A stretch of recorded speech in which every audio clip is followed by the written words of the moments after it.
آداب عرض احباب، افسانہ فیکٹری میں آپ تمام کو خوش آمدید کہا جاتا ہے۔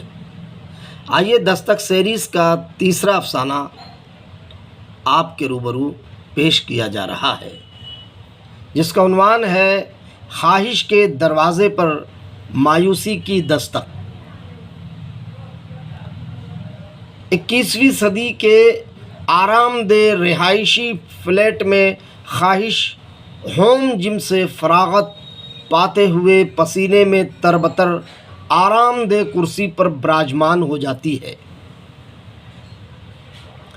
اس کے شگفتہ جسم کی کیفیت اس باغ کے مانند دکھائی دے رہی تھی جس میں تر و تازہ فضائیں، اشجار اور رسیلے پھل بھرپور زندگی کا بے پناہ مظاہرہ کر رہے تھے۔ خواہش اطمینان حاصل کرتے ہوئے اپنی آنکھیں مون کر زندگی کی قربت کو محسوس کر رہی تھی۔ یکایک دروازے پر دستک کی آواز خواہش کو آنکھیں کھولنے پر مجبور کر دیتی ہے۔ وہ دوسرے ہی لمحے اٹھ کر دروازہ کھولنے کو لپکتی ہے۔ اس کی چال میں ہاتھی سا غرور اور چہرے کے تاثرات میں بادشاہی کی شان و شوکت صاف طور پر نمایاں تھی۔ دروازہ کھولتے ہی سامنے لاغر، نحیف، میلے کچیلے کپڑوں میں ملبوس بھکارن مایوسی اپنے دونوں ہاتھوں کو پھیلاتے ہوئے گڑگڑانے لگی۔ میں بہت بھوکی پیاسی ہوں، جس کی وجہ سے مجھ میں کمزوری نے قبضہ جما رکھا ہے۔ کیا تم میری مدد کر سکتی ہو؟ خدا کے واسطے انکار مت کرنا، بڑی آس لے کر آئی ہوں۔ خواہش کے چہرے پر غرور، تمکنت، حقارت کے بعد ہلکی سی مروت کے تاثرات پلک جھپکتے ہی گزر گئے اور گرجدار آواز نکلی، شاید میں تمہاری کوئی مدد نہیں کر سکتی۔ مایوسی نے کہا، تم کر سکتی ہو، کچھ لمحے بات ہی کر لو مجھ سے، شاید مجھے اطمینان آ جائے۔ خواہش نے جھجکتے ہوئے دروازہ کھول دیا اور اسے اندر بلاتے ہوئے کہا، ٹھیک ہے، انسانیت کے ناطے میں تم سے کچھ دیر تو بات کر ہی سکتی ہوں، کچھ دیر تو بات کر ہی سکتی ہوں۔ آؤ میرے ساتھ اور اس آرام دہ کرسی کے سامنے بیٹھ جاؤ تاکہ بات کرتے ہوئے ہم دونوں کا اینگل ایک دوسرے سے آپس میں برابر ملتا رہے۔ مایوسی کرسی پر بیٹھ کر متاثر کن نگاہوں سے صرف نایاب فلیٹ ہی کا نہیں بلکہ خواہش کے خوبصورت جسم کا دیدار بھی کر رہی تھی، جو واقعی طلسماتی، اساطیری یا بالکل جادوئی سا محسوس ہو رہا تھا۔ خواہش نے آرام دہ کرسی پر براجمان ہوتے ہوئے کہا، بولو بھکارن مایوسی۔ مایوسی نے کہا، میں زندگی میں اپنے کام کو چپ چاپ کرتی ہوں، میرے سپنے پورے ہوتے ہیں، بغیر کسی کو بتائے اپنا کام انجام دینا میرا نیچر ہے۔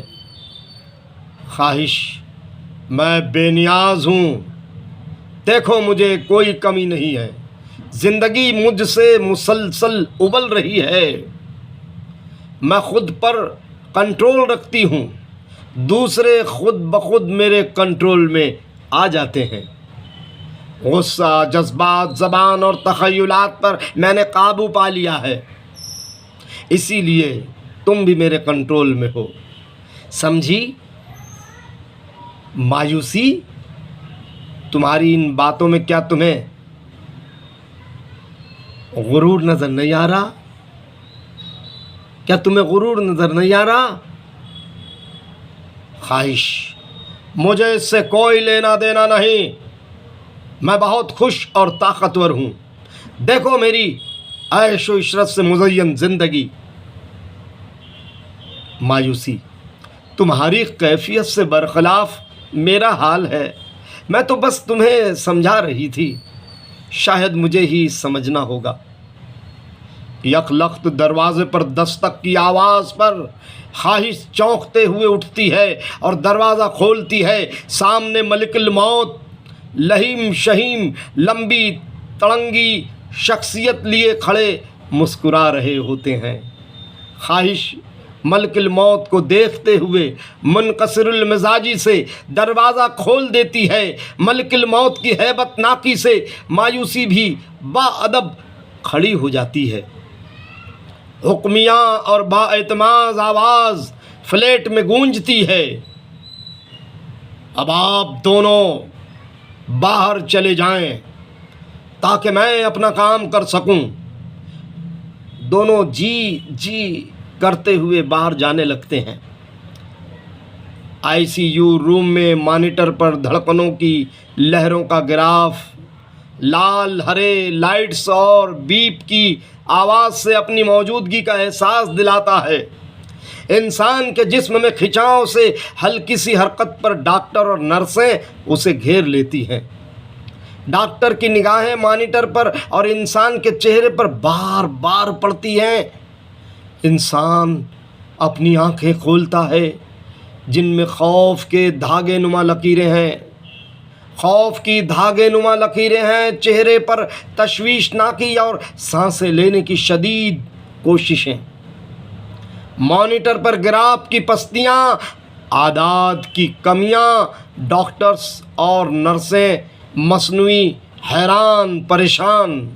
انسان 5ویں بار سانس لینے کی ناکام کوشش کرتے ہوئے کراس نگاہوں سے اسپتال کی چھت کو آخری بار دیکھتا ہے اور ٹکٹکی باندھے دیکھتا رہ جاتا ہے۔ ڈاکٹر اپنے ہاتھوں سے انسان کی کھلی آنکھوں کو بند کرتا ہے اور ایک دودھیا سفید کپڑا پورے جسم پر ڈال دیتا ہے۔